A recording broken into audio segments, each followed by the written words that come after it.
வாழ்க்கை நிம்மதியாக திருப்தியாக வாழ்வோம். அல்லாஹ் சொன்னான், என் திருப்தி தான் மிகப்பெரியது. ஒரு துவானும் மினல்லாஹி அக்பர். நான் நிறைவுபடுத்துகிறேன். சொர்க்கவாசிகளை பெருமானார் ஸல்லல்லாஹு சொல்றாங்க, அல்லாஹ் எல்லாத்தையும் கொடுத்துருவானா.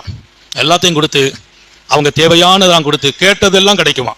வலக்கும் ஃபீஹா மா தஷ்தஹி அன்ஃபுசுக்கும் வலக்கும் ஃபீஹா மா தத்தஊன். நீங்கள் கேட்டதும் கிடைக்கும், நினைத்ததும் கிடைக்கும். அல்லாஹ் நம்ம எல்லாருக்கும் தௌஃபீக் செய்வானா. சொர்க்கத்துல என்ன கிடைக்கும்? கேட்டதும் கிடைக்கும், நினைச்சதும் கிடைக்கும். இங்க கேட்டாலே கிடைக்க மாட்டேங்குது.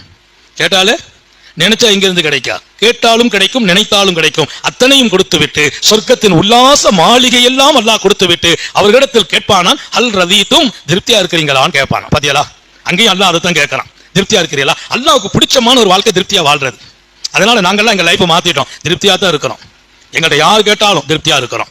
எல்லாமே திருப்தி. துன்பம் வந்த போதும் இன்பம் வந்த போதும் திருப்தி இலக்கல்ல. அது அவனுக்கு பிரியம்.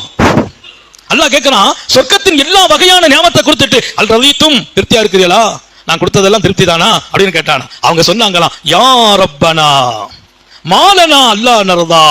எங்களுக்கு என்ன வந்து போச்சு, எங்களுக்கு என்ன வந்து போச்சு. சொர்க்கவாசிகள் பேசுறாங்க, நாங்க திருப்திப்படாம இருக்கிறதுக்கு நீ என்னவெல்லாம் கொடுத்துட்ட, எங்களுக்கு என்ன வந்து போச்சு. அல்லாஹ் நர்தா, நாங்க திருப்தி பெறாமல் இருப்பதற்கு இன்னக அதைதனா மாலம் தோத்தி அஹதா.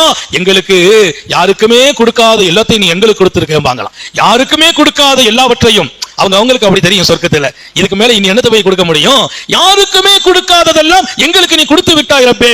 இனி எப்படி நாங்க திருப்தி படாம இருக்க முடியும். ரொம்ப திருப்தியா இருக்கிறோம் அல்லாஹ், உன்னை திருப்தி படாம எதுக்கு நாங்க இருப்போம் அப்படின்னு அவங்க சொல்லுவாங்களாம். அல்லாஹ் சொல்லுவான், இல்ல இல்ல இன்னும் இருக்குதும்பானா.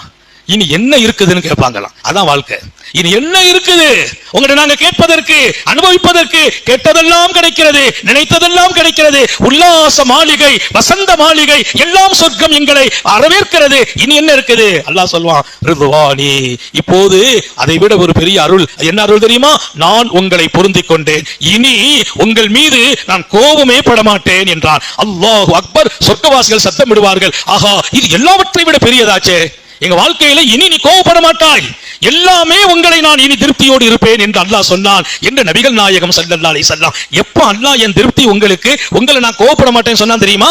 அவங்க சொன்னாங்க, நாங்க திருப்தியா தானே வாழ்றோம். திருப்தியா வாழ்வீர்களா, அல்லாஹ்வும் திருப்தி அடைகிறான், அவன் கோபப்படுவதில்லை. நாம திருப்தியா வாழாம போறோம். அது குறை இருக்குது, இது இருந்தா நல்லா இருக்கும், அப்படி இருந்தா நல்லா இருந்திருக்கும், எனக்கு பொஞ்சாரி இன்னும் கொஞ்சம் நல்லா இருந்திருக்கலாமே அப்படி நினைக்கிறோம். என் பையன் என்ன இது, ஒரு பையன் பிறந்துட்டானே, ஒரு பொண்ணு பிறந்தா நல்லா இருக்குமே.